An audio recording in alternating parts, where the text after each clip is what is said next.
볼로TV 서영입니다. 토트넘이 짧지만 행복했던 한국 일정을 모두 마치고 이제 런던으로 돌아갔습니다. 일요일 오후에 비행기를 타고 넘어갔는데요. 토트넘에게는 여러 가지 면에서 얻은 게 많은 투어였죠. 가장 큰 건 역시 한국에서 손흥민 선수의 엄청난 인기를 확인했다는 거, 그리고 동시에 한국 팬들이 손흥민 선수만이 아니라 토트넘의 여러 선수들 그리고 팀 자체에도 큰 애정을 갖고 있다는 것을 이번 기회에 확인을 했다는 그런 사실일 텐데요. 토트넘의 한국 투어에 동행했던 풋볼 런던의 알레스테어 골드 기자, 이번 투어를 결산하는 장문의 기사에서 손흥민 선수의 엄청난 인기, 또 베컴을 뛰어넘는다고 쓴 이런 굉장히 감명을 많이 받았던 그런 여러 가지 분석들과 함께 한국 팬들이 토트넘 선수들 그리고 감독이나 레비 회장에게까지도 무한 애정을 보여준 부분이 아주 인상적이었다, 이렇게 썼습니다. 골드 기자가 이번 내한 기간에 이성모 기자랑 같이 다니면서 굉장히 다양한 한국 먹거리를 먹고 평점도 매기고 이제 유쾌하게 좀 머물다 갔던데, 아무튼 한국 팬들이 그 일주일 동안 보여줬던 여러 가지 모습들이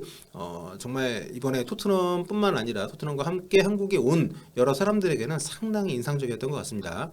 그리고 금전적으로도 토트넘에게는 여러 가지 기회를 확인했던 일정이었을 텐데요. 일단 이번 투어 자체만 놓고 봐도 이번에 토트넘이 100명이 넘는 정말 대규모 인원을 꾸려가지고 한국에 왔었다고 합니다. 단순히 두 경기를 치르고 가는 것만이 아니라 일주일치의 전지훈련 비용도 함께 세이브할 수 있는 어떤 그런 기회가 됐던 것 같아요. 선수하고 코칭 스태프만 온 것이 아니라 프런트, 유스 트레이닝 같은 그런 이벤트도 있었기 때문에 마케팅 직원, 굉장히 많은 정말 어마어마한 규모의 인원이 함께 와서 머물다가 지금 갔잖아요. 주최한 측에서 잡아준 호텔도 여의도의 이제 컨네드 호텔이라고 한국에서 지금 뭐 가장 좋은 호텔 탑3 들어가는 호텔 중에 하나로 알고 있습니다.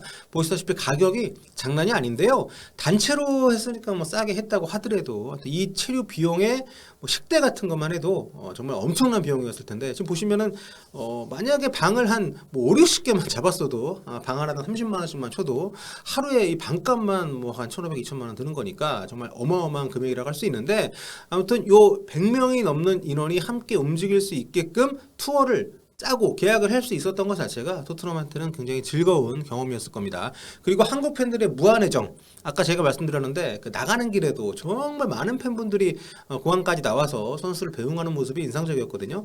해리 케인을 비롯해서 많은 선수들이 SNS를 통해서 한국 팬들에게 감사 인사를 따로 남기기도 했고, 특히 손흥민 선수는 과분한 사랑이라면서 겸손함을 담아서 아주 깊은 감사의 뜻을 전하기도 했습니다. 출국길에 눈에 띈 것은 몇몇 선수들이 오래 기다렸던 팬들에게 직접 사인을 해주는 그런 모습이었는데요. 정말 100명 넘는 팬들을 일일이 챙겼던 손흥민 선수가 당연히 레전드였지만, 이날 저는 히샬리송 선수 팬 서비스도 아주 반가웠습니다. 무뚝뚝한 표정으로 터벅터벅 걸어와서 팬들에게 사인을 해주고 사진도 찍게 해주는 모습, 그러다가 쌀과자하고 뭐 칸초 같은 한국 과자 선물 받고 아주 웃는 것도 매력 포인트였는데, 아무래도 그 세비야전 때 몬티에 선수하고 충돌이 있을 때 손흥민 선수를 거의 뭐 경호대장처럼 무사 히샬리송 이런가요? 아무튼 이렇게 와서 막 이렇게 좀 보호해주고 보디가드 모습 보여준 게 한국 팬들에게는 굉장히 인상적이었던 것 같습니다. 나가는 순간까지도 많은 토트넘 선수들이 한국 팬들에게 많은 감동을 받지 않았을까. 그리고 콘테 감독 역시 한국 방문 일정 상당히 만족감을 표하기도 했습니다. 매번 프리시즌 투어 때마다 콘테 감독은 불평을 좀 많이 했던 사람이에요. 근데 이번에는 팀에서 자신의 요청을 들어주고 또 주도적으로 스케줄링을 할 수 있게끔 좀 역할을 좀 맡긴 것 덕분인지 상당히 기분이 좋았다고 합니다. 특히 콘테 감독은 경기적인 면에서도 자신이 생각했던 대로의 어떤 대진, 또 빡센 훈련 이런 걸 또 병행을 할 수가 있었다는 거. 그러니까 팀 훈련, 뭐 마케팅사 여기에 누가 나가고 이런 것도 배분, 또 선수 출전 명단까지도 본인이 그런 것들을 다 안배해가지고 하면서 모든 선수들이 골고루 경기 어떤 출전 기회, 또 몸을 회복할 수 있는 시간 이런 걸 확보할 수 있는 그런 배정을 자기가 내키는 대로 본인이 계획했던 대로 할 수 있었다는 게 굉장한 만족감을 주지 않았을까 싶은데, 아무튼 가벼운 마음으로 한 경기, 팀 K리그 경기했죠. 그리고 또 격렬한 텐션 속에서 한 경기, 요건 이제 세비야전, 이렇게 두 경기를 좀 이렇게 냉탕 온탕으로 치르고 돌아가는 것에 대해서 자신이 새로운 시즌을 준비해 나가는 어떤 전략에 포함이 되어 있던 부분이다, 이제 좀 만족했다고 합니다.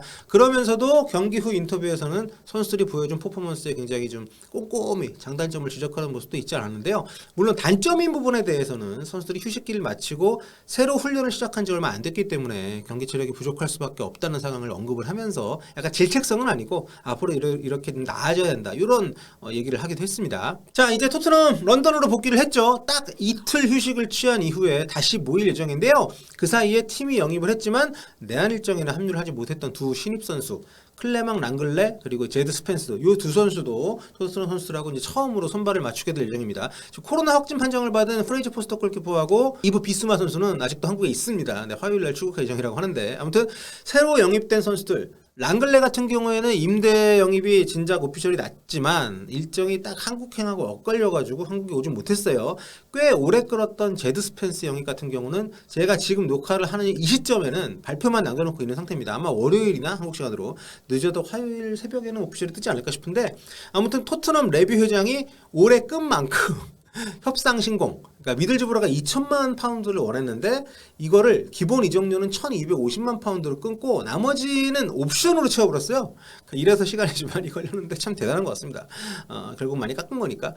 아무튼 이렇게 되면서 토트넘은 오른쪽 윙백 자리에 어리고 전도 유망한 선수를 영입을 할 수 있게 됐습니다. 이번 세비야전에서 이제 루카스 모우라를 오른쪽 윙백에 선발 기용했었던 콘테 감독의 구상이 좀 진지하다고 보면 구체적으로 이게 어떻게 갈지 모르겠습니다만 모우라 윙백전은 전 개인적으로 괜찮아 보였거든요. 아무튼 이렇게 본다면 토트넘은 1군에 도어티, 로얄, 모우라의 스펜스까지 영입을 한 거니까 같은 포지션 선수가 좀 너무 많습니다.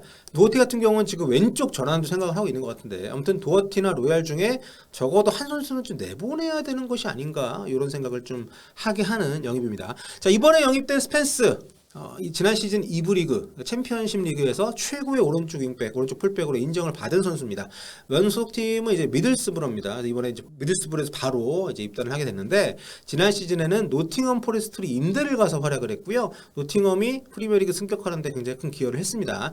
여기 기록에서 보듯이 지난 시즌 윙백 주요 지표 리그 탑급 스탯을 찍었습니다. 물론 2부 리그고 이 스탯이 이제 수비수들 중에서 순위를 매긴 그런 것이긴 합니다만 경합이나 뭐 드리블 또 상대 박스 안쪽에서의 볼 터치 또 도움도 4개나 기록을 했고요. 상당히 기록이 좋습니다. 그러니까 토트넘에서도 당장 올 시즌은 아닐지언정 기대를 안 할 수가 없는 그런 활약을 지난 시즌 했다고 볼 수 있고요. 게다가 당연히 홈그로운 선수이기 때문에 이제 유럽 대항전 나갈 때 스쿼드를 구성하는 데 있어서도 굉장히 도움을 줄 수가 있는 영입이라고 보시면 되겠습니다. 일요일하고 월요일 이틀 쉬고 화요일부터 훈련 재개하게 될 토트넘 선수들 뭐 여유 부릴 틈이 없습니다. 지옥 훈련 다시 재개가 될 거고요. 또 다음 시즌 프리미어리그 개막이 이제 2주 조금 더 남았어요. 8월 6일이니까 당장 이번 주말에는 글라스고 레인저스하고 프리시즌 매치가 있습니다. 지난 시즌 스코틀랜드 프리미어리그 준우승팀이에요. 레인저스. 네덜란드 국가대표팀 레전드죠. 지오반니 반 브론코스트 감독이 이끌고 있습니다. 작년에 스티븐 제라드 감독 시절에 굉장히 좋았던 글라스고 레인저스인데 제라드 감독이 에스턴 빌라로 이직을 하면서 이제 11월 달에 반 브론코스트 감독이 부임을 했고요. 그리고 이제 그 다음 주말 31일에는 무리뉴 감독이 이끄는 에이스 로마하고 이스라엘에서 프리시즌 최종전이 열리게 됩니다. 이 경기 굉장히 기대가 되죠. 자, 레인저스전, 에이스 로마전 다폴리TV 입중계하니까 함께 즐기시면 좋을 것 같고요.